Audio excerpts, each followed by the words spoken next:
So hopefully we will be successful tonight.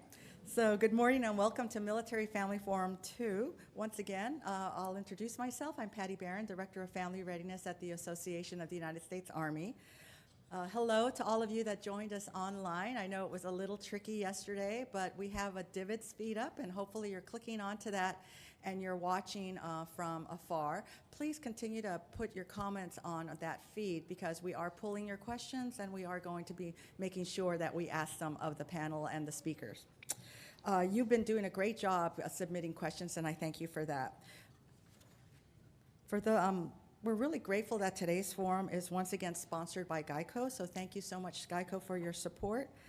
And now it's my pleasure to introduce our first speaker, someone that I've known for a long time, and it's been a pleasure to watch her grow in her job and her expertise and her skills. She's a wonderful person. She's a tireless advocate for all military families. She currently serves as the Director of Military Community Support Programs for Military Community and Family Policy, or as we like to call it, McFamily. Ms. Lee Kelly is responsible for the leadership management and oversight of 3 centrally funded Department of Defense multi-million-dollar programs: Military OneSource, Military and Family Life Counseling, or the MFLEX, and the Spouse Education and Career Opportunities Program. Ladies and gentlemen, my friend, Lee Kelly.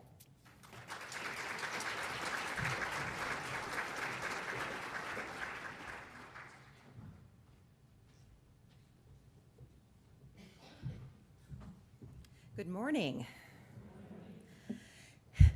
In the interest of full disclosure, I am not a military spouse. I am an enlisted Army veteran turned social worker who loves the Army very much. And I'd like to start today with a tiny piece of plastic. I don't know if they still give these out at basic training, but this tiny piece of plastic is 17 years old and lists the Army values. When I found out that I would have the honor and opportunity to be here today to talk with you about DoD's commitment to spouse employment, I knew I wanted to start with the Army spouse. So I reached out to the Army spouses in my world and asked them for their perspective on the Army values. Jamie is an Army veteran with 12 years of service and has been an Army spouse for 15 years. What resonates for Jamie is the Army value of personal courage. She says, and I'm quoting here, "Being a trauma therapist and specializing my work with military families and first responders is an extremely rewarding profession that enables me to give back every single day, be it to my clients, professional peers, family, friends, or even myself. Personal courage continues to help me process my experiences and sit with others during theirs. At the end of the day, we're all battle buddies." Shania is a 25-year Army spouse and 20-year Department of the Army civilian. She says, "I believe selfless service resonates most as a military spouse because it puts others in front of yourself. So many of my fellow spouses have left careers, communities, and put aside their personal goals and ambitions to support their service members and this country." Michelle is an Army spouse of 15 years who is an author and advocate. She tirelessly advocates for the adoption of orphans overseas with special needs. As the mom of 4 boys, Michelle has no time to herself, but she got up at 4 a.m. to write me this. "Watching my hero and his comrades passionately protect and defend our country taught me what it looked like to defend the voiceless and the vulnerable. Military life taught me daily how to dig in, find my grit, and truly fight for children who deserve the human right of a forever family, even if no one else joined the battle. Without the lessons I've learned in military life, I don't think I would have the passion and fighter spirit needed to truly advocate for superheroes whose special needs are just superpowers in disguise. Military life showed me what that looked like." Cece is a 10-year Army spouse and 4-year entrepreneur and business owner. She says, "Loyalty to my family, my community, our unit, to my friends, to clients, and coworkers." Anne is an 8-year Army veteran and 8-year Army spouse. She serves her community as a clinical social worker and feels connected to all the Army values, she says. "They are truly in my core being, and I try to uphold them every day to show the local community all that military spouses have to offer. I believe military spouses are truly diamonds in the rough." And here is what they say about their careers. Jamie says, "Flexibility and mobility are key. I do fear my resume reflects more PCS moves and shorter-term employment. For Shania, she says, we have elected to be geographically separated a number of times outside of the assigned deployments because I desire to sustain employment and provide stability for the kids. Of course, making the decision to live separately increases our financial obligations, removes the emotional and physical support of having two parents in the home to cultivate the children, and strains the marriage.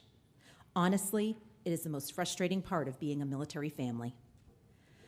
Michelle says, I was blessed to work from home for 13 years as the editor-in-chief of a publishing company, and although that meant during deployment I found myself editing books at 3 a.m. so I wouldn't sacrifice time with my kiddos during the day, the benefit of working from home meant that I maintained the same job through 8 addresses and 13 years of military life. Cece says, I've struggled with maintaining meaningful, fulfilling, and stimulating employment, all while earning a salary that is commensurate with my education and experience. I have had to transfer skill sets, figure out a way to be marketable to new locations and industries that were present. Anne writes, the word that comes to mind first is flexible. It means being the one to constantly start over, take a job that I would not necessarily love, but do so to stay in the profession.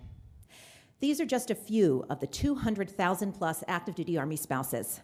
Their stories are different and their skill sets vary, but they represent thousands of military spouses facing the same rewards and challenges. For me, personally and professionally, they all make me want to work harder to provide the best possible programs we can. With these spouses in mind, I would like to talk about the ways in which DoD has responded to the need for flexibility and impact when designing resources to support spouse employment. We have a comprehensive suite of career resources to build, refine, or highlight the innate skills each individual military spouse brings to bear, starting with the hub of our program, our virtually accessible certified master's level career coaches. Our coaches are available via phone and live chat 6 days a week. You can reach them Monday through Friday, 7 a.m. to 10 p.m. Eastern and all day Saturday. They are a virtual extension of the services you find on base. I mention their hours of availability because I think it's important. Military spouses may not make it on base during the day. They may not have a moment to themselves until 9 p.m. at night. It's important to know that career assistance, resume help, mock interview sessions are available when spouses are available. We get questions all the time about the impact of our programs and how we measure quality. Well, one way we measure quality is by asking spouses. We have a 98% customer satisfaction rate, which sounds impressive. It also sounds like we have more work to do. When a military spouse asks me about where they should start, I always say start with a career coach through Military OneSource or an employment readiness specialist on base. They are real human beings, many with a military connection themselves, who care passionately about helping spouses reach their career goals, and they are great at what they do. For Military OneSource career coaches, they work only with military spouses all day long. It is hard to stump them with a career obstacle. For military spouses in need of a jump start to their career, we have the MyCAA Scholarship, a $4,000 non-competitive scholarship for military spouses married to service members in pay grades E1 through E5, O1 through O2, and W1 through W2. MyCAA funding can close the gap in expertise needed to enter portable job opportunities. It can be used for associate degrees, licenses, certifications. A November 2018 RAND evaluation of early MyCAA data found that it not only increased spouse wages, increased the likelihood of employment, it also increased service member retention. MyCAA and our career coaches are also great if a spouse isn't entirely sure what they want for a career, or maybe just needs to make enough money to pay for travel soccer. Our coaches can put a spouse on a great track regardless of the goal. For spouses ready to start their career search, the DoD has the Military Spouse Employment Partnership, 400 plus companies and organizations committed to recruiting, hiring, promoting, and retaining military spouses. Do we have any MSEP partners in the audience today? Would you please stand up? Could we do a round of applause?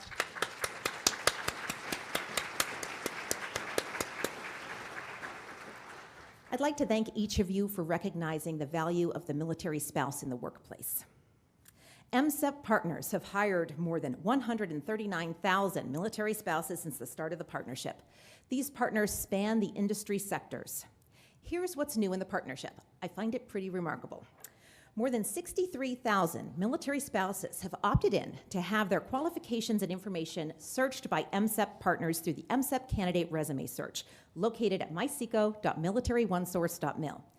Out of the more than 170,000 military spouses who have accounts on MySeco, 63,000 have opted in. Here is what that means to a spouse and to an employer. For a spouse, it means an easy way to identify yourself to a prospective employer who has already indicated that they want to hire military spouses. For an employer, it means being able to search for job candidates by level of education, security clearance, location, and more. Soon, companies will be able to recommend spouses within the search tool if they are unable to retain a spouse during a move. Think about the impact companies can have on resume gaps by proactively giving a spouse a recommendation. My message to military spouses at any stage of their career wondering where to turn for a helping hand, I recommend either walking into the base family center or picking up the phone and calling Military OneSource. With the thousands of resources out there, it's hard to know where to start. Start with us, your DoD family of resources, on base or online. You may think you know us, but we are constantly changing and evolving to meet the emerging needs of our families. As an example, starting 1 November, we will launch a new 90-second career assessment called Tradeify, perfect for busy military spouses looking for a bit of insight into career strengths. Another truly top-quality resource is MyStep, a spouse transition program that starts from the moment a spouse joins the military community. It's built around specific, short, digestible videos.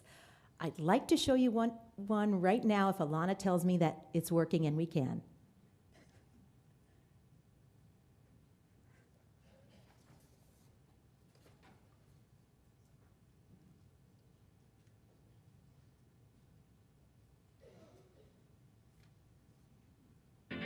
Hi, I'm Anna, and I'm a military spouse.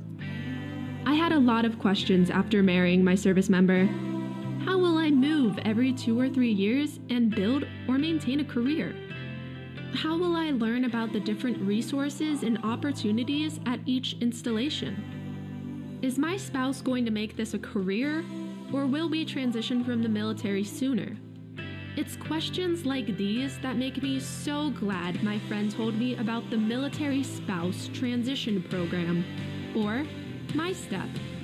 I had no idea there were resources available that make planning and transition easier. MyStep provided me with a number of free tools and resources to help me plan for my family's future success. MyStep helps military spouses just like us find resources to further our education and find employment that can possibly move with us. MyStep also shares easy ways to connect with our military and civilian communities, and points us towards tools and resources to learn how to create a financial plan to pay off debt or save for the future. Another great thing about MyStep is that it's available throughout our service members' careers to meet our changing needs. You should visit MyStep online to start planning for your future today. MyStep, stepping in, a resource for new military spouses. As a community, we need to be connected. We need to know when there's a young junior enlisted military spouse next door looking for work to contribute to her or his family's financial well-being. We need to know when a new family on the block just had a new baby and might benefit from an offer of help or for some new parent tips. I can tell you that another program launching in November is our new Mil Parent Specialty Consultation through Military OneSource. Checking in isn't being nosy, it's caring. Spouse employment is one piece of the puzzle. Family well-being is holistic and requires that we acknowledge and support every member of the family when needed and reach out to others as we can. Together, we are stronger. And yet, our DoD surveys show that service members and spouses would rather do it themselves than ask for help. There was a time many moons ago when I was a young soldier serving as a journalist for American Forces Network in Baghdad. I would travel to outposts throughout the city to interview troops.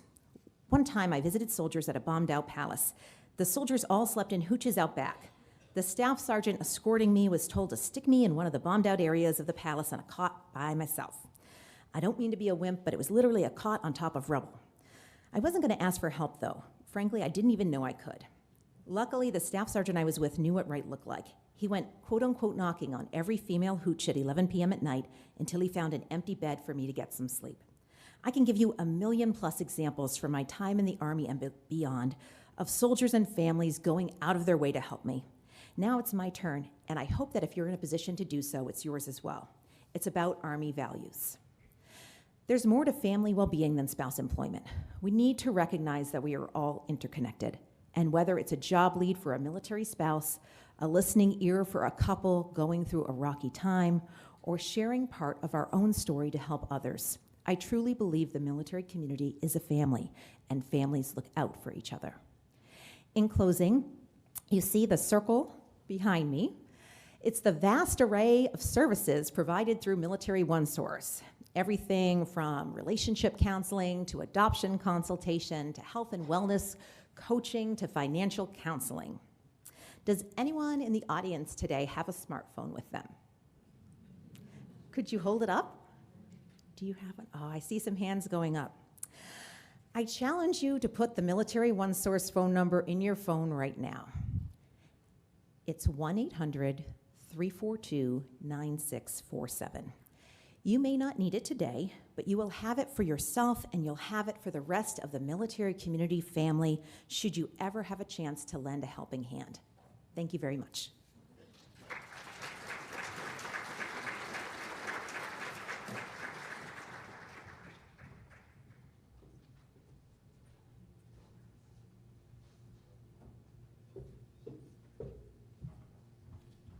That was so good. Can we give Lee another round of applause? Thank you so much. And Lee, we have a little gift for you on behalf of AUSA for helping us out today. Thank you so much. And Kevon will give it to you in a minute.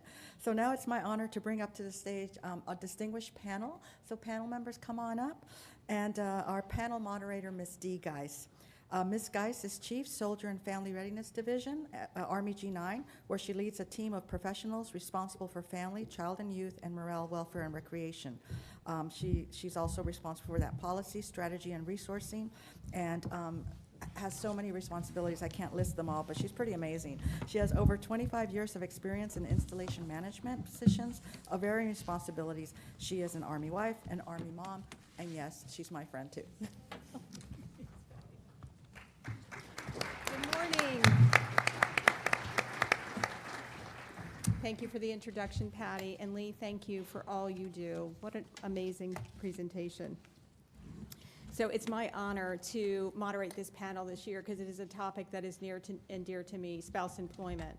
And as Patty mentioned, yes, I've served as a Army spouse of a now retired soldier for nearly 34 years. Good morning, sir. I have been a DA civilian for 25 years and an Army mom for 13. So I, like you, continue to balance family with a career. I understand the unique challenges of building and maintaining a career while also balancing the unique challenges of Army life. I have taken a job with pay far below what would have been paid to my civilian counterparts in spite of my education and my experience. I have taken a job that set my salary based on my spouse's pay, not my education or my experience. I too started over with every move. It wasn't easy, actually. It was really hard. Although it wasn't all bad, or I wouldn't be standing here today, right? I learned some very valuable lessons along the way. I learned the art of negotiating salary based on my value. I learned about the policies associated with government employment. I encourage you, if you want to, you should too. I learned how to use my voice and advocate for the employment I qualified for with the pay I deserved. I know many of you learned how to use your voice too. Because of you, after these 8 AUSA forms, there were 2 policies put in place in the Army. First, the home-based business policy, which clarified to our commanders that home-based businesses generally do not compete with AAFES and other retail activities on the installations. The second is the spouse reimbursement policy, which reimburses spouses for a PCS move from one post to another. So keep using your voice. As a powerful reinforcement to your voice, the Chief of Staff of the Army has made improved spouse employment one of his top 5 QOL issues, and we get to hear more about that from him himself this afternoon. So with that, let me introduce the panel. Today we have a panel that works every day to provide the information, tools, and connections to build successful Army professions and a successful Army life. Immediately to my left is Ms. Suzanne King, the Chief of Child, Youth, and School Services at the U.S. Army Installation Management Command. She has oversight of the portfolio of child and youth programs. We know that spouse employment and quality child care is inextricably linked. She is going to talk about that and the efforts in the family child care arena.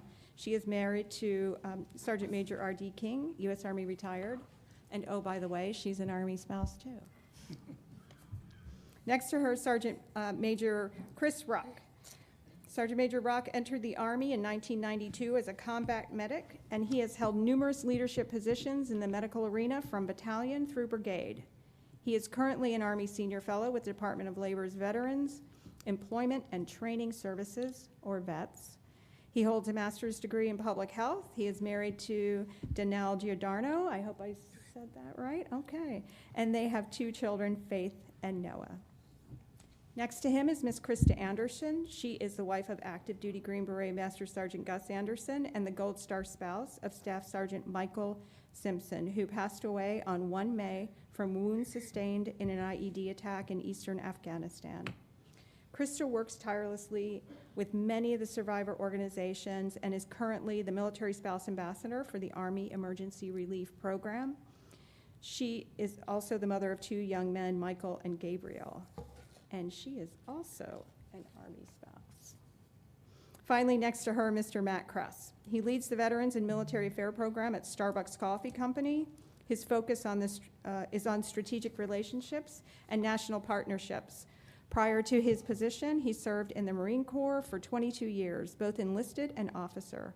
Matt holds 2 master's degrees from UCLA and Washington State University. Please, a big round of applause for our panelists.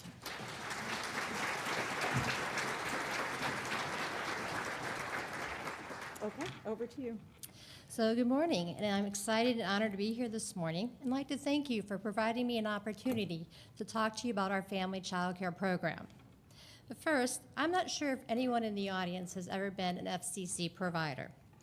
If you were, I want to thank you and all of our FCC providers for what they do each and every day, and for the service they provide to our military families. I truly appreciate all of your hard work and dedication to working with children. So the other night, I was at home flipping through Facebook posts, catching up with the social world, and I came across a post from a military spouse. She had recently had her first child, and she decided to be a stay-at-home mom.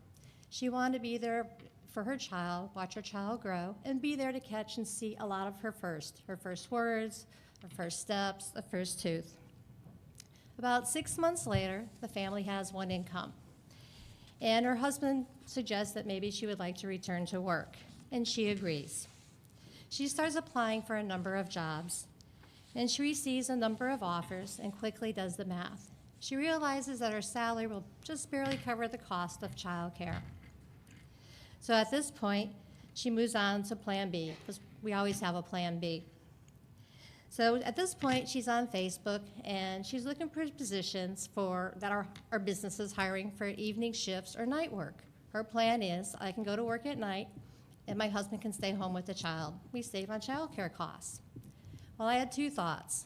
My first thought was, she has a young child at home. And for those of you who have young child, they like to get up early, and the earlier they get up, the better for them. And I thought, gosh, this mom's gonna work at night, and she's gonna be really tired. So then my other thought was, I have the perfect job for you, family child care, where you can earn an income, run your own business, stay at home with your child, have the same hours as your husband for the most part, receive great training, which could lead to even greater opportunities, and have a career that can PCS with you. Yes, become a family child care provider. Family child care is a profession where providers run their own business, provide developmentally appropriate activities in a safe and nurturing environment in their homes, allows a spouse to stay at home while their children are young, creates unique social experiences for their own children, creates a home away from home for their military children, and most importantly, provides quality and affordable childcare for the military families. So who may become an FCC provider? Well, military family members, retirees, and qualified civilians living on post, government-owned and leased housing.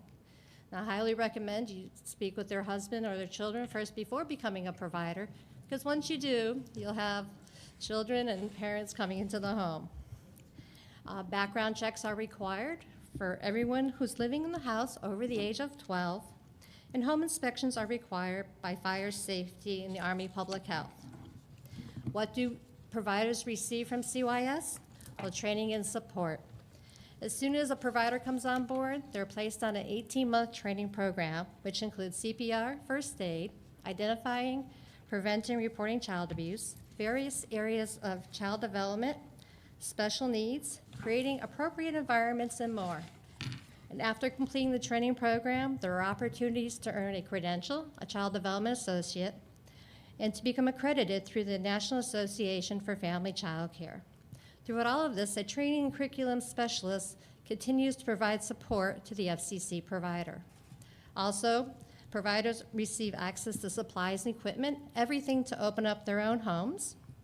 They are authorized coverage under the Army Risk Management Program, receive referrals to militarychildcare.com, and CYS provides business classes on running their own business, from organizational skills, time management, communication with parents, tax preparation, and more. Also, providers receive subsidies and incentives to offset the cost of childcare. Some of these are the USDA food reimbursement for food costs, incentives for professional days, the achievement and sustainment of a Child Development Associate, and accreditation. For infant toddler homes, special needs care, mission-related and extended care. We've also recently finalized an FCC transfer program, so when it's time to PCS, CYS will work with the providers and transfer their background checks, training, and certification to the gating installation.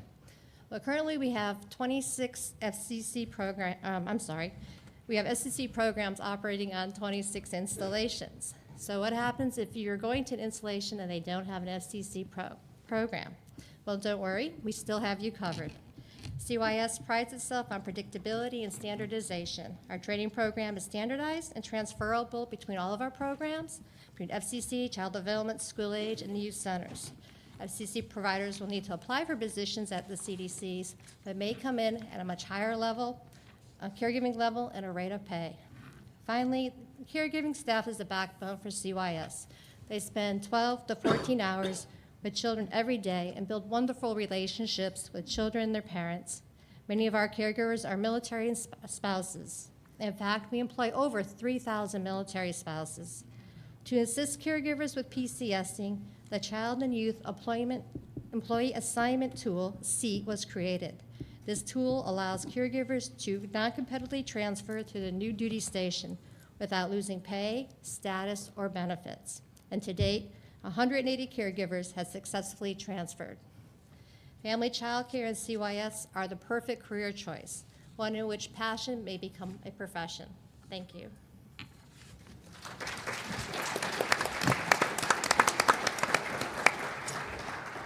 Good morning. My name is Christopher Rick. I'm a Sergeant Major of the Army Fellow in Department of Labor, and this morning I'm excited to share with you what is happening in the federal space for military spouse employment support.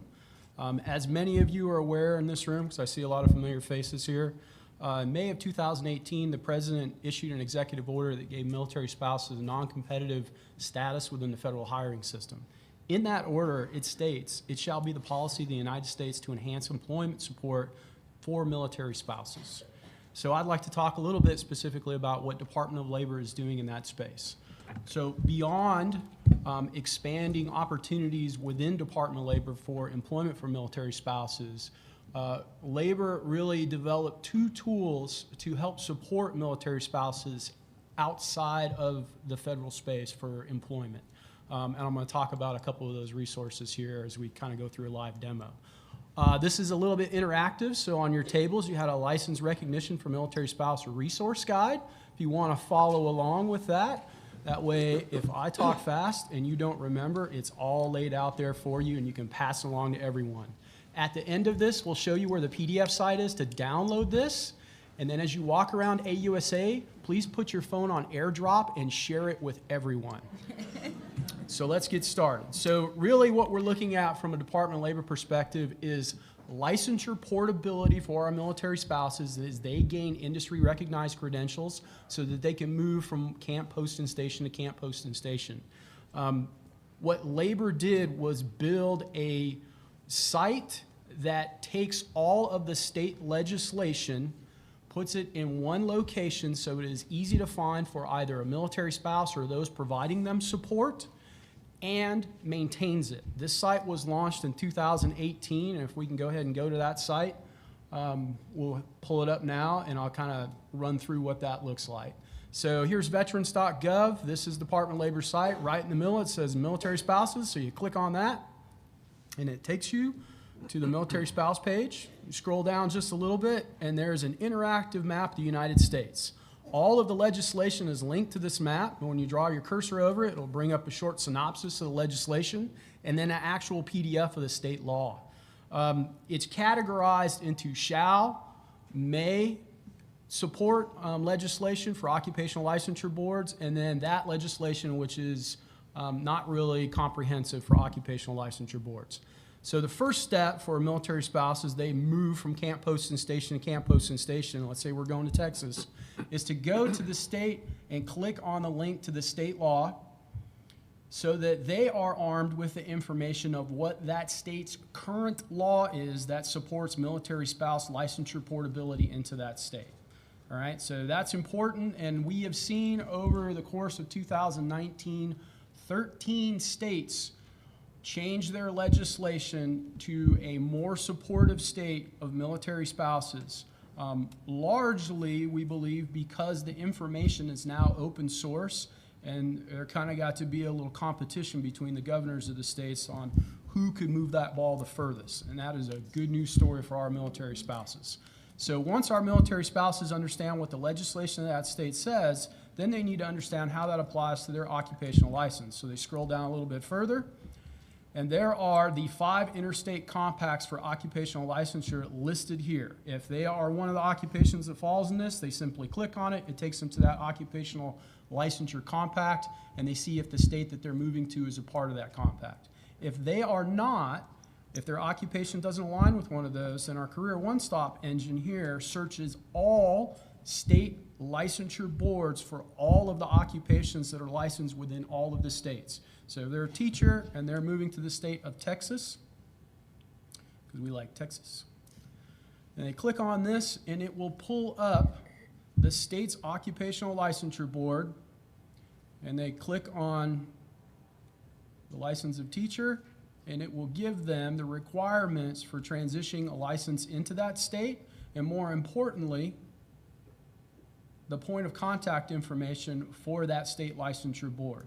So that now a military spouse is armed with the current state legislation, how that applies to the occupational licensure board within that state, and then they can build their roadmap, which is laid out in this resource guide, on how to engage that state when they are preparing to move to that location.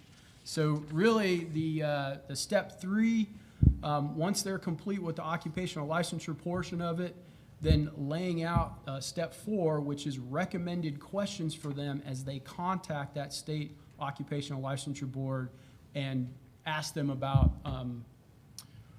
any afforded opportunity for a military spouse moving into that location. So that is transition of occupational licensure. Now the next thing that the Department of Labor does to support military spouse employment is afford a military spouse the same status as a veteran or a transitioning service member for all DOL-funded programs. These happen at the state workforce agency level in American Job Center. There's more than 2,400 of them across the country. So military spouses receive kneecap to kneecap, one-on-one employment services at any of these American Job Centers across the nation. These range from upscaling of their current skill set to receive industry recognized credentials, job placement in the local community through the local Chamber of Commerce and the industries that really are looking for the talent that's out in the workforce. This is beginning to migrate in a cooperative way onto installations. We've seen Fort Campbell, Kentucky have American Job Center representation on the installation, in Fort Lewis, Washington. More in the future to come with Department of Labor as they roll out the NDA 19 TAP changes and actually hire Department of Labor employment specialists to serve each installation in the Transition Service Office. So I'm excited for any questions when we get to that phase of this morning's panel, and thank you for your time.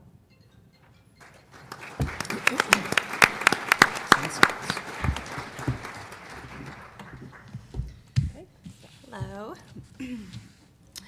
So I am with Army Emergency Relief, and I want to talk about the dogs.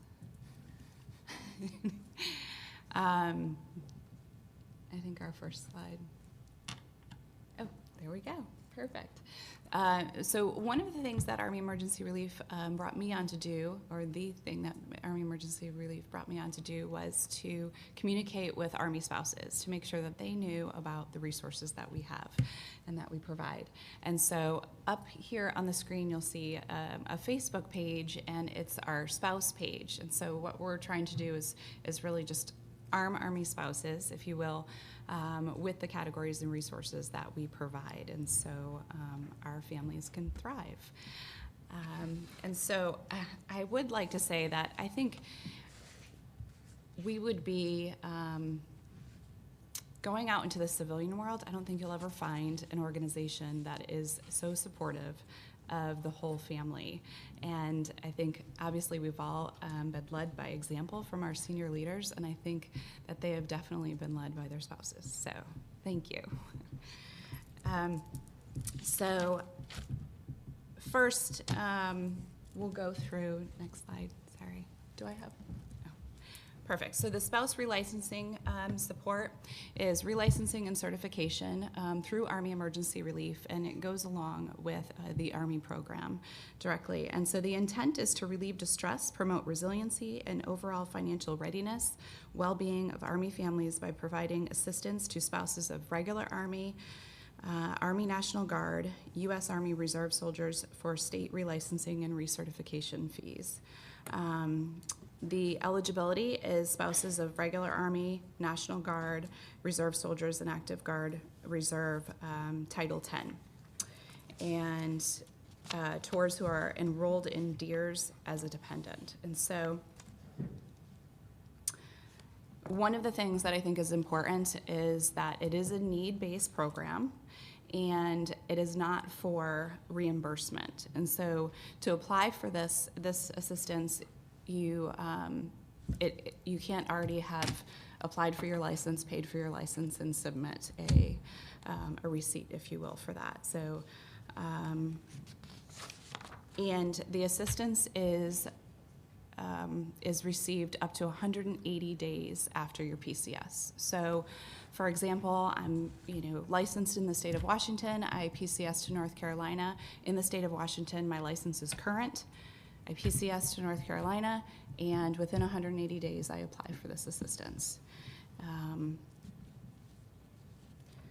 And the assistance, so the Army will reimburse up to $500, and so Army Emergency Relief will actually go beyond that up to $2,500. And the first $500 is a loan due to the fact that you'll be reimbursed by the Army, and the addition can be looked at depending, on your financial situation, grant, loan, or a combination of both. So let's see. And so the 1034 that you do submit for the Army reimbursement cannot be submitted as of the time that you receive AER assistance. Supporting documents that are needed is a valid military ID, the sponsor's leave and earnings statement, permanent change of station orders, and a copy of the license or certification from the soldier's previous duty station. And then the estimate of the total amount of that relicensing or recertification in the new state. And if you're submitting it without your soldier, a special power of attorney is needed. Otherwise, the sign-off can be from the soldier.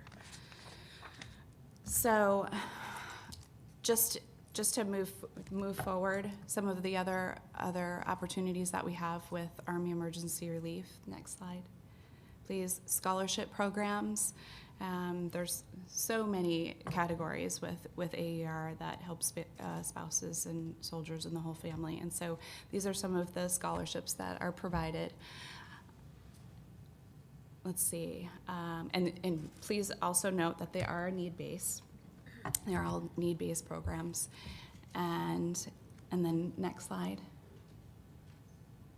And then we have over 30 categories of assistance. So when I started at the beginning of the year, I was completely blown away of the categories that are available through Army Emergency Relief. And as we've gone out over the year and spoken to spouses, they're really not aware of all of the categories of assistance. And so we get messages all the time, and also kind of sighs of relief of what is out there. And so, my intent is to make sure that our spouses are armed with the resources that are available to them. And so we do have a table at the Munch and Mingle, is what it's called, I think. And so if you have any additional questions that I can't answer up here, we will have a table afterwards for those to be answered. Thank you.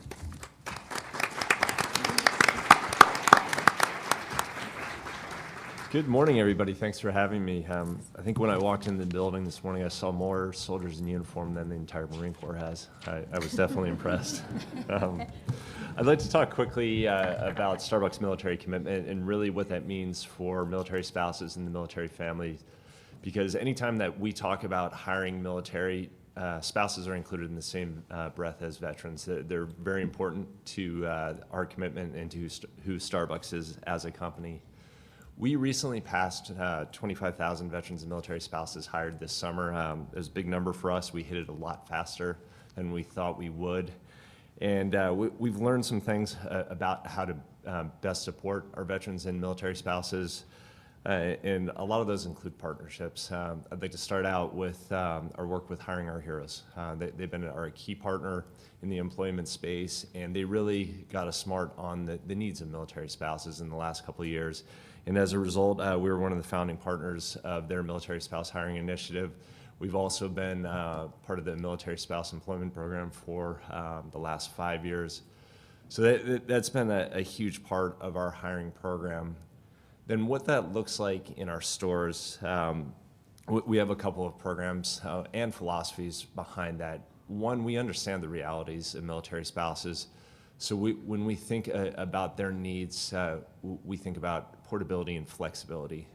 When we think about portability, understanding what's going to happen with PCS every 2 to 3 years, we have a program where our field management will assist that Starbucks partner, which is how we refer to our employees, find the new Starbucks store at their duty station. They'll reach out to the management wherever it is. If they're going from Texas to North Carolina or anywhere else, that field management will reach out in advance and help them find that next role in their store, because we understand they've got a lot more important things to think about, getting their family across the country, packing up their houses, and all doing that while their spouse is probably deployed somewhere. So we take care of that so that they don't have to worry about that. And then when they work for us, our shifts are totally flexible. It's not a set schedule, understanding that you have childcare duties, you have a lot of other things going on in your life. We try and make employment as easy as possible with a flexible schedule. Moving down, when we talk about partner support, we have something called the College Achievement Plan with Arizona State University. That is a tuition-free 4-year degree for anybody who works for Starbucks 20 hours or more. And this is a fully online program with a range of degrees. So You can choose the degree that you go after. There's no time limit, understanding that in your reality you may only be able to take 1 or 2 classes per semester. But more importantly, for military families, we understand the benefits of the post 9/11 GI Bill in that most veterans will choose to use that. So, for instance, if a veteran comes to work for Starbucks, they can gift the College Achievement Plan to a spouse or a family member. And then the same thing goes for our military spouse employees, so that they can save the post 9/11 GI Bill for another family member. Talking about our military family stores, we currently have 62 of these around the country, and the number up there says we're shooting towards 132, but it's going to be a lot more than that. And these are just off post and off installation around the country. And what they are meant as a place of community for active duty families, so they can get outside the gates and meet their new communities, form relationships there. And we also work with a number of veteran service organizations, military service organizations in those stores to provide all the resources that families need, whether they're staying on active duty or they're thinking about what the transition into civilian life looks like. A key partner there for us is Blue Star Families. They do so much for military families around the country, and that you'll find them in most of our stores. When we talk about worldwide reach, you'll appreciate that on the behalf of your spouses who are serving. When I first joined Starbucks about 4 years ago, myself and a retired Green Beret went hunting around Starbucks to find out where all the free coffee was hidden. And with our scale, there's a whole lot of that. And as a result, we started shipping coffee donated to units deployed around the world. And up to this point, we've shipped over 3 million pounds of coffee. So that's one thing we're proud to do, and it's great when we get pictures from far off places, very dirty soldiers and Marines with Starbucks coffee. Another piece of that is what we call the Adopt a Unit program, and this is something I encourage all of you to take advantage of, that we support units that are deployed through our local stores and our local districts. So if you have your spouse is deploying or is already deployed, go into your store and talk to them and say, hey, my husband, my wife, my spouse is already overseas. Could you send them some stuff? And they'd be more than happy to do that. So I'm running out of time here, but I appreciate you having me here, and just want to say, as Starbucks moves forward, military spouses will be a very important part of our hiring commitment.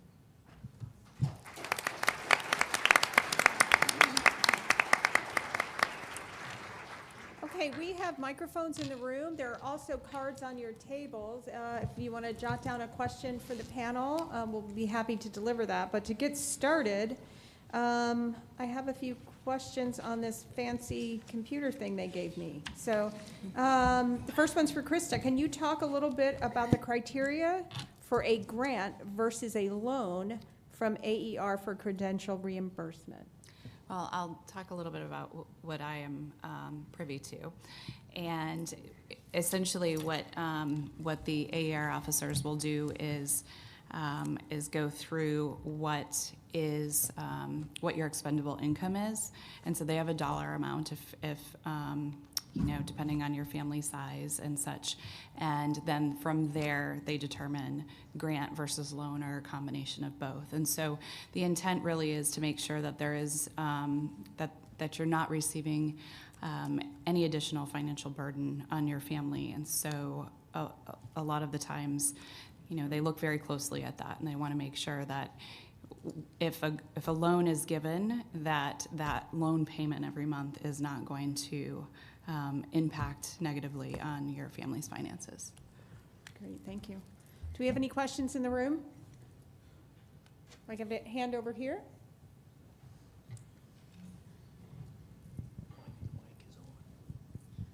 Well, I'd like to thank Starbucks for all that you're doing, and I was wondering if you'd be interested in expanding your program for the military-dependent child as someone that you would focus on hiring. I have a 17-year-old who frequents your coffee shop regularly, and it would be great if she was actually making a little coin while at Starbucks.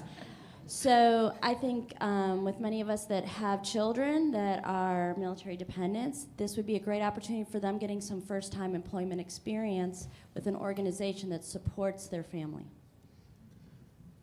Well, if you want to get on the phone with your daughter now, you can tell her to go into Starbucks and apply because we absolutely hire people who are under 18. As a matter of fact, one of my teammates at Starbucks, who's an Army veteran, his daughter, who is 16, just got a job at our local Starbucks. So that's absolutely something we do. It's not 18 years old or older by any means. Okay, thank you. Next question. For Suzanne, can I, pardon me, can I become an FCC provider as a spouse of a recruiter, or if my spouse is Guard or Reserve? The answer is yes. In order to become the FCC provider, you have to live in military quarters or at least government quarters. So yes, they could. Okay, perfect. I have another question for Matt. Are there only barista opportunities, or are there also management opportunities? Yeah, absolutely. The way that we look at the opportunities in our stores, it's really what meets your needs. If the flexibility of being a barista is what's best for you, we would love to hire you, but we have so many leadership opportunities that start from there, going into store management, district management, and on up. And when you look at the Starbucks headquarters in Seattle, I've met so many senior leaders there who started in our stores as baristas. So it's a tradition of the company to really hire and promote from within. And the same thing with military spouses. And don't be intimidated by the PCS thinking that you won't be able to move around, because as I said earlier, we do our absolute best to find the same role for you at your new duty station. Okay, thank you. Okay, we've got some hands in the air here. Hi, Robert LeBranch. I'm Executive Director of the Alabama Military Stability Foundation. I wanted to address your reciprocity piece that you have here. Alabama was one of the first states in the nation to pass licensure reciprocity legislation, and while it does have some exceptions, which we are currently working on, I would like you to address the enforcement mechanism and what you're seeing across states as far as boards and agencies that are actually complying with the laws that have been passed. We in our state have been reaching out through our Lieutenant Governor's office to push on boards and agencies to comply with the law. And also we're preparing a site that does step 4 for our military spouses, which is go into these boards and agencies, find the regulation that suits them, and provide them an individual point of contact.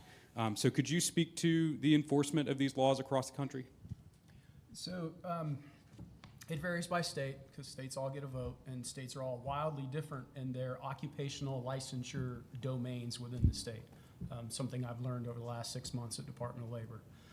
The states that are having the most success, specifically with regard to military spouse occupational licensure portability, are those states who are committing resources at really the state level, single points of contact for military spouses to call into. Colorado does this.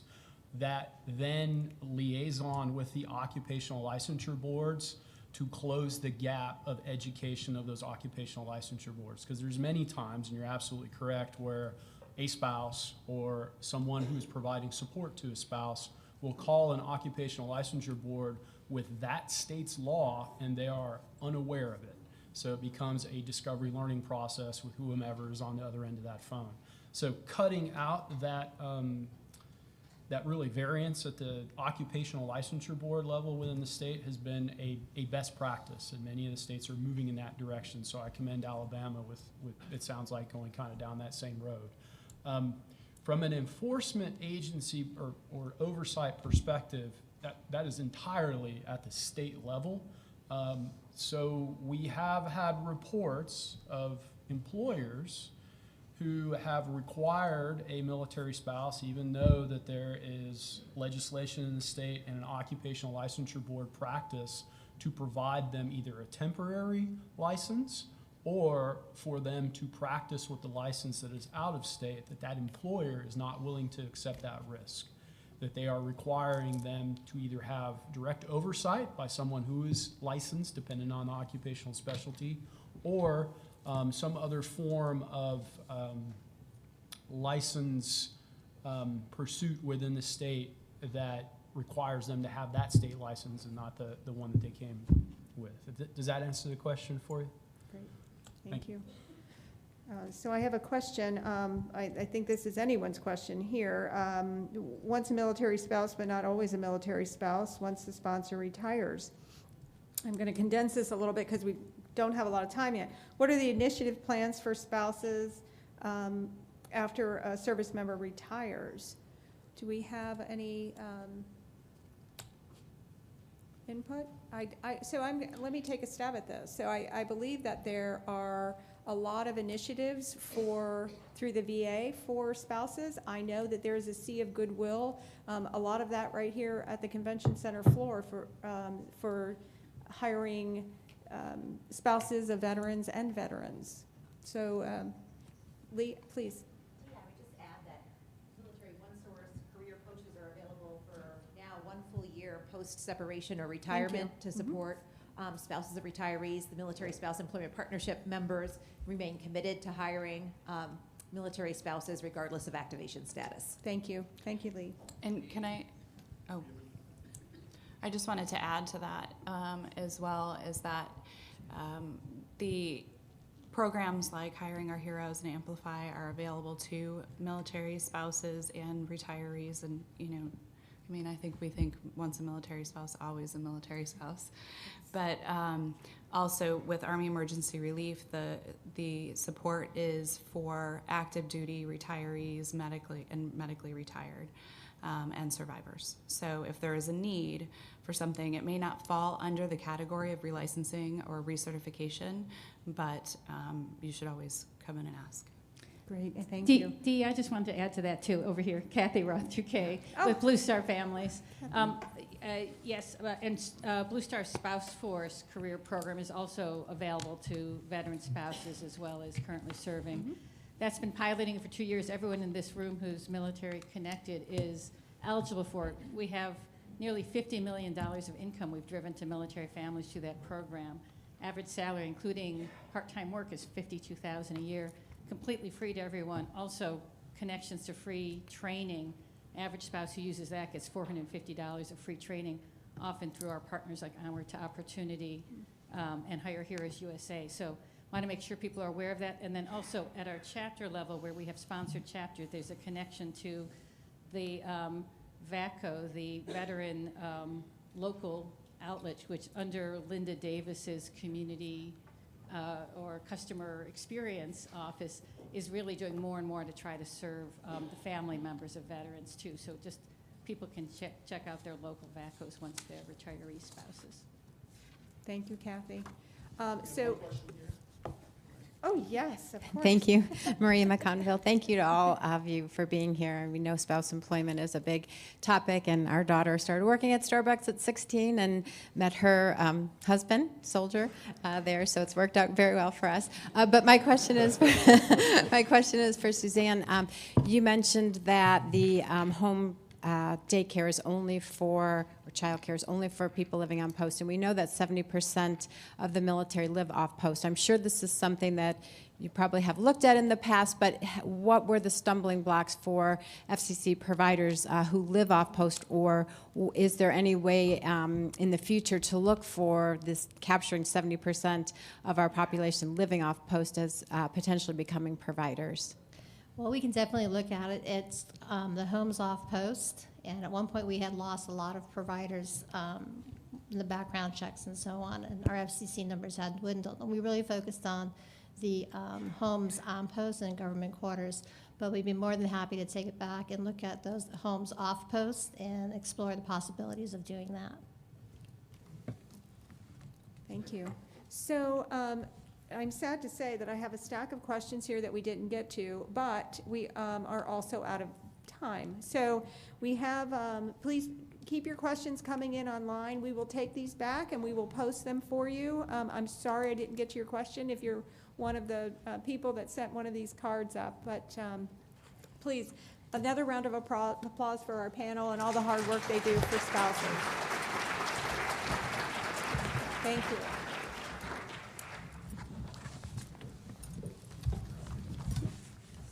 Thank you so much, Dee and panel. That was such a great panel, and please receive these little parting gifts as a sign of appreciation from AUSA. I'm laughing a little because I told Matt that inside those little bags is coffee, but it's not Starbucks coffee. But he told me next year he might help us out. Before I let you go, can Beth Kubala stand up and get a mic, please, real quick? She's right over there. And Beth is from the Institute of Veteran and Military Families, and she has something that she wants to share with you real quick, and then I'm going to let you go. Hi, good morning, everyone. Before you run out, thank you so much, Patty, for having us tomorrow. I wanted to share with everyone, we talked a lot about military spouse employment opportunities just now, and there's many spouses and veterans who seek entrepreneurial aspirations after they separate from the military. So we have a real treat tomorrow. In this room, we're going to run a one-day entrepreneurship workshop. It's going to feature entrepreneurship training from our executive director of the Institute for Veterans and Military Families. It will feature a fireside chat with veteran and military spouse successful business owners who have learned many lessons and are looking forward to sharing them. We'll have a lunchtime opportunity to go around and visit different networking tables covering topics such as personal branding, marketing, network, access to capital, and the government resources that are available to help you. So all of those great opportunities and people here to help you. If you're interested in attending, I'll be at a table for a few minutes after this presentation, and we will also be here today during the networking lunch. Thank you so much, Patty, and thank you to AUSA. Thank you, Beth. And so I am going to give you a 15-minute break, and there is coffee here somewhere, I was told. It's back there, so I did think about you. And please come back in 15 minutes because we're going to have our forum number 3 on housing and PCS moves.